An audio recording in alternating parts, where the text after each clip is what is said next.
Good morning, everyone. Let's start third chapter of geography. Our changing Earth. हमारी बदलती हुई Earth. So, the lithosphere is broken into a number of plates known as lithospheric plates. Lithospheres we have done in chapter 1. Lithosphere is the land part of the earth. Lithosphere हमने read किया था. हमने hydrosphere के बारे में पढ़ा था, the domain of water. Atmosphere के बारे में पढ़ा था. So here is lithosphere. The lithosphere is broken into a number of plates known as lithospheric plates. जो लिथोस्फीयर है वो बहुत सारी प्लेट्स में भी टूटा हुआ है जिसको लिथोस्फेरिक प्लेट्स कहते हैं. You will be surprise to know, आपको हैरानी होगी कि these plates move around very slowly. और ये जो प्लेट्स हैं ये मूव करती रहती हैं स्लोली, धीरे धीरे, but you can't feel. Just a few millimetres each year. तो ये मोमेंट इतना स्लो होता है कि आपको फील नहीं होता. This is because of the moment of the molten magma inside the earth. ये जो लिथोस्फेरिक प्लेट्स हैं ये इसलिए मूव करती हैं क्योंकि अर्थ के अंदर जो मोल्टन मैग्मा है वो जो है उसमें मूवमेंट होती है. The molten magma inside the earth moves in circular manner as shown in the activity. जो मोल्टन मैग्मा है अर्थ के अंदर वो सर्कुलर मैनर में, गोल मैनर में जो है घूमता है, जैसे इस एक्टिविटी में दिखाया गया है. C, take a small coloured paper palette. आपने जो है एक स्मॉल कलर्ड पेपर की क्या बनाई, बॉल बनाई, उसको एक बीकर में डाला जिसमें क्या है, हाफ फिल्ड वाटर है, आधा पानी उसमें है, भरा हुआ है आधा पानी. Place the beaker on a tripod stand. Tripod stand पे उसको रखा बीकर को, वो गर्म हो रहा है अब. जब है as the water warms up, जैसे पानी गर्म होता है तो पानी बॉयल होना शुरू होता है. जैसे पानी गर्म होना शुरू होता है you will observe that the paper pallet is moving upward along with the warm layers of water. जैसे पानी में बॉइलिंग शुरू होती है तो वो उसके साथ साथ जो अपने पेपर की बॉल बनाई है वो भी मूव करती हैं and then sinks back along with the cooler layers of water. और जैसे जब पानी को आप अगर बंद कर देते हैं तो जैसे ही वो पानी की जो है लेयर्स जो ठंडा होना शुरू होता है तो वापस वो सिंक बैक हो जाता है, नीचे डूब जाती है. The molten magma inside the earth moves in a similar manner. ठीक है. सी, लिथोस्फेरिक प्लेट्स क्या होती हैं. The earth's crust consist of several large and small rigid irregularly shaped plates which carry continents and the ocean floors. जो ये अर्थ की crust है इसकी बहुत सारी सेवरल लार्ज एंड स्मॉल जो है इरेगुलर, कोई शेप नहीं होती है, प्लेट्स होती हैं. जो हमारा ओशियन फ्लोर है, जो हमारा कॉन्टिनेंट्स है, that is made up of lithospheric plates. So the movement of these plates causes changes on the surface of the earth. और जब इन प्लेट्स में जो है मूवमेंट होती है तो इसकी वजह से अर्थ का सरफेस चेंज होता है. The earth movements are divided on the basis of the forces. Forces के बेस पे है जो है हम अर्थ की मूवमेंट को डिवाइड करते हैं, विच कोज दैम, जिसकी वजह से मूवमेंट होती है. तो क्या है, कौन सी हैं ये. First is endogenic and second is exogenic. The forces which act in the interior of the अर्थ.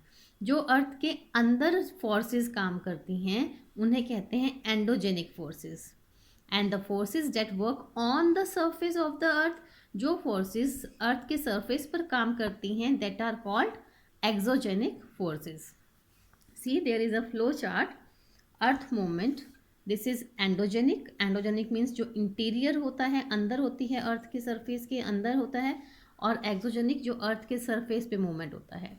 तो इसमें क्या है, हमारे पास सडन फोर्सेस हैं. सडन फोर्सेस में क्या आती हैं, जो अचानक फोर्स आता है, like earthquake, like volcano and landslides. ठीक है. और कौन सा आता है, ये है ड्रियास्ट्रॉफिक फोर्सेस. इसमें आती हैं बिल्डिंग माउंटेन्स, जब माउंटेन्स बनते हैं. नाउ जो एक्सोजेनिक फोर्सेस होती हैं इसकी वजह से क्या होता है, इरोजनल एंड डिपोजिशनल. यानी कि ये होता है हमारा, आगे हम पढ़ेंगे, जो है इरोजनल, पानी के साथ जो मिट्टी बहकर आती है और जहाँ पर डिपॉजिट होती है, that process is called depositional. River, wind, sea waves and glaciers. Endogenic forces sometimes produce sudden movements and at the other times produce slow movements. जो एंडोजेनिक फोर्सेस होती हैं, जो ज़मीन के अंदर होती हैं फोर्सेस, कभी तो वो सडन मूवमेंट्स उसमें प्रोड्यूस होती हैं और कभी उसमें स्लो मूवमेंट्स होती हैं। सडन मूवमेंट्स में आता है अर्थक्वेक, जिसको हम भूकंप कहते हैं, और वोल्केनो, जिसको हम ज्वालामुखी कहते हैं। Cause mass destruction over the surface of the earth. ये जो सडन मूवमेंट्स होती हैं, इसकी वजह से अर्थ पर बहुत नुकसान होता है। जब कभी भी भूकंप आता है, आपने देखा होगा कि जितना उसका जो स्पीड होती है, रिएक्टर स्केल पे उसको हम मेज़रमेंट करते हैं, तो पता चलता है कि वो कितना डिज़ास्ट्रस रहा। तो ये चीज़ें हम न्यूज़ में पढ़ते हैं, और आपने सुना भी होगा, टीवी पर भी जब न्यूज़ आती है तो आपने सुना होगा। देन वॉल्केनो क्या है? A volcano is a vent. Vent होता है opening in the earth crust. Earth के क्रस्ट पर जो है एक ओपनिंग होती है, जिसमें से मोल्टन मैग्मा, मोल्टन मटेरियल जो है, मैग्मा जो है, इरप्ट सडनली, अचानक से बाहर फूट पड़ता है, निकलना शुरू हो जाता है। ये आपका जो है पिक्चर बनी हुई है, दैट इज़ अ वोल्केनो। ये वोल्केनो है, ये मैग्मा चैम्बर है। देखो ये हमारी अर्थ की क्या है, लेयर्स हैं। This is mental, this is crust. और जब ये मोल्टन मैग्मा अर्थ से निकलता है तो उसके साथ साथ बहुत सारी चीज़ें, ये वेंट है, ओपनिंग है, यहाँ से निकलेगा सारा। ये लावा निकल रहा है, जिसको मैग्मा कहते हैं। गैसेस निकलती हैं, ऐश, राख निकलती है इसमें से। Now similarly when the lithospheric plates move, जब ये लिथोस्फेरिक प्लेट्स मूव करती हैं, the surface of the earth vibrates. Earth का सरफेस वाइब्रेट करता है, उसमें कंपन होता है। The vibration can travel all around the earth, और ये जो सी वाइब्रेशन है पूरे अर्थ पर ट्रेवल करती है। These vibrations are called earthquakes. इन वाइब्रेशन को अर्थक्वेक कहते हैं। ठीक है, अभी हमने वोल्केनो किया, एंड दिस इज अर्थक्वेक।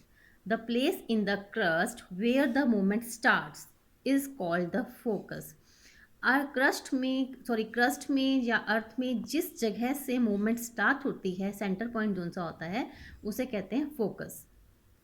जैसे कहते हैं ना कि origin place, like the place on which surface above the focus, और फोकस के बिल्कुल अबव जो प्लेस होता है उसे कहते हैं एपिसेंटर। तभी पूछते हैं कि ओरिजिन प्लेस क्या था। अब जैसे अभी कहीं पे भूकंप आता है, जो जो ओरिजिन प्लेस होगा ना, वहाँ पे सबसे ज़्यादा मूवमेंट, जो वाइब्रेशन जो है, फील की जाती हैं। और जितना फिर जो एरिया दूर होता जाएगा, वहाँ पे उतनी वाइब्रेशन जो की फीलिंग है वो कम होती जाती है। तो इसलिए कहते हैं कि जो भूकंप आता है तो कहते हैं ना कि इसका जो सेंटर है वो कहाँ है, यानी कि जहाँ से शुरू हुआ है वो भूकंप। Vibration travel outwards from the epicentre as waves.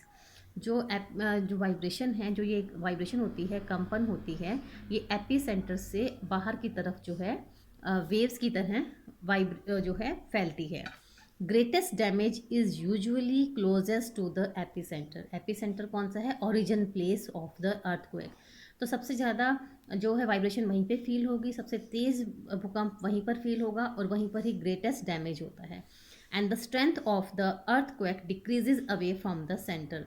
और जैसे जैसे अर्थक्वेक की स्ट्रेंथ होती है, वो जैसे जैसे एपी सेंटर से दूर, जगह जितनी दूर होती है, वहाँ पे उतनी जो वाइब्रेशन है कम फील होती है, और वहाँ पे नुकसान कम होता है।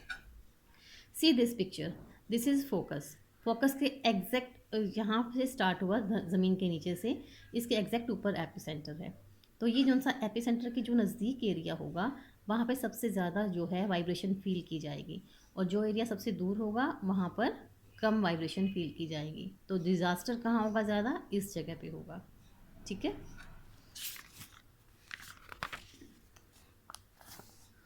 ऑल दो earthquake can not be predicted. हम सबको मालूम है, हम लोग वेदर फोरकास्टिंग करते हैं, बट अर्थक्वेक का प्रिडिक्शन हम नहीं कर सकते। हम नहीं बता सकते कि अर्थक्वेक कब आएगा, कितने रिएक्टर स्केल पे आएगा, उसका ओरिजिन प्लेस क्या होगा, एपिसेंटर क्या होगा। The impact can certainly be minimised, लेकिन इसके असर को हम मिनिमाइज कर सकते हैं if we are prepared beforehand, अगर हम पहले से ही इसके लिए तैयार हों। Some common earthquake predictions methods adopted locally by people include studying animal behavior, fish in the ponds get agitated, snakes come to the surface. तो हम लोग कैसे प्रिपेयर रह सकते हैं? सबसे पहले तो है, हम लोग प्रिपेयर कैसे रह सकते हैं, मिनिमाइज़ कैसे कर सकते हैं उसके इम्पैक्ट को, कि हम लोग अवेयरनेस स्प्रेड कर सकते हैं कि व्हेन देयर इज़ हम जब बोलते हैं ना कि एक अर्थक्वेक आता है तो आपको खुले एरिया में, ओपन एरिया में आ जाना चाहिए। बिल्डिंग से बाहर आ जाइए। तो लाइक और उसके अलावा कुछ ऐसे प्रिडिक्शन मेथड हैं जो कि लोगों ने जो है लोकली जो है अडॉप्ट किए हुए हैं। इसके पीछे कोई साइंटिफिक मेथड नहीं है कि वो एनिमल्स का बिहेवियर जो है वो स्टडी करते हैं। जब अर्थक्वेक ऐसा कहा जाता है कि एनिमल्स की जो है वो एनिमल्स पहले फील कर लेते हैं कि अर्थ के नीचे कुछ हो रहा है। जो पॉन्ड्स में फिशेस होती हैं वो बेचैन हो जाती हैं, स्नेक्स जो हैं वो सरफेस पर आ जाते हैं। But I don't know how much it is true. So earthquake a case study, this is the earthquake जो कि हमारा जो अर्थक्वेक है ये आया था 26 जनवरी 2001 में आया था। और ये इसका जो मेज़र किया था तो ये इसकी जो स्पीड थी 6.9 थी रिएक्टर स्केल पर, और ये भुज जो कि गुजरात में है वहाँ पर आया था। और बहुत ज़्यादा नुकसान हुआ था यहाँ पर। इट वॉज़ 26 जनवरी, तो स्कूल में फंक्शंस चल रहे थे। बेशक संडे था, आई थिंक संडे ही था। स्कूल वर्स्ट अफेक्टेड, एटलीस्ट 900, देखो स्कूल में क्या हुआ था, at least 971 students and 31 teachers are fear to have lost their lives following the collapse of the school building. 3 days after quake, concern rose about food and blankets and medical supplies and not reaching everyone. सबके तब ये जो basic चीज़ें थी सबके पास नहीं पहुंच रही थी। Destruction in Bhuj, phone lines disconnect हो गई, वाटर पाइप लाइन्स डिस्कनेक्ट हो गई, पावर स्टेशन, ट्रांसमिशन लाइन सब जो है ख़त्म हो गया था उनका। Fire in the city, hundreds of fire started at charcoal cookers overturned. Emergency declare कर दी गई थी in earthquake zone. The president declares a state of emergency at that time. CM ने अपील की थी सेंटर से, गुजरात अपील्स फॉर हेल्प की जाए, फाइनेंशियल हेल्प की जाए। The chief minister of Gujarat has launch an appeal for the centre to deal with the disaster, की इतना नुकसान हुआ था कि उसको अपील करनी पड़ी थी। Now see here, do you know में आएंगे हम लोग। An earthquake is measured with a machine called seismograph, ये आपका इंटरनल भी है।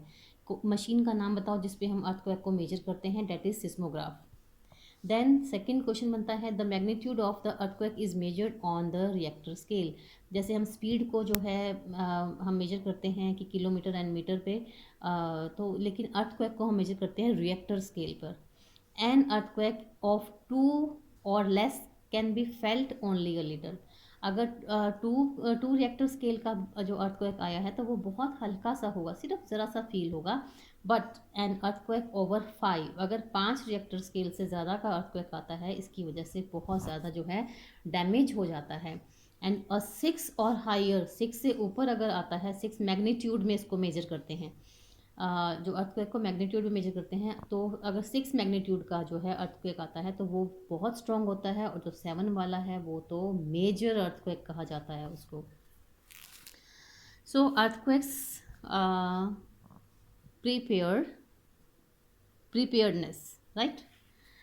अब जोन सा ये था, ये है कि हमें क्या चीज़ें जो हैं अपनानी चाहिए, कहाँ शेल्टर लेना चाहिए अगर अर्थक्वेक आ जाता है तो। Where to take shelter during an earthquake, safe spot क्या है, जगह क्या है, under a kitchen counter, table और desk, against an inside corner और वॉल। स्टे अवे फ्रॉम, किन चीज़ों से आपको दूर रहना चाहिए, fireplaces, areas around chimneys, windows that shatter including mirrors and picture frames, इनसे हमें दूर रहना चाहिए। Then be prepared, spread awareness, और ऐसी अवेयरनेस जो हम लोग कह रहे हैं कि हमें कहाँ पे खड़े होना चाहिए, कहाँ से दूर रहना चाहिए, तो ऐसी अवेयरनेस आपको अपने फ्रेंड्स, फैमिली मेम्बर्स में जो है स्प्रेड करनी चाहिए कि how to face any disaster confidently. So this is enough for today. I hope आपको अच्छे समझ में आया होगा। We will start from major landforms tomorrow. Okay, good bye.